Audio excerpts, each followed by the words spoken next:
វិញខាងរកលេចង់បានសង្ស័យថាអូនមើលឃើញគេឧស្សាហ៍លេងទូរស័ព្ទឧស្សាហ៍ឆាតហូហែមិនគិតច្រើនទេតែឃើញនឹងភ្នែក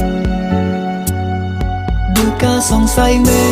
នអូនមានគេទៅផ្លាយក៏ហោបងទៅដេកអោបនឹងម្នាក់នោះមិនបែកពីបងទៅរួចហើយទៅយកគេចង់អូនក៏មិនជាប់ឈ្មោះក្រពើឬក៏ពូ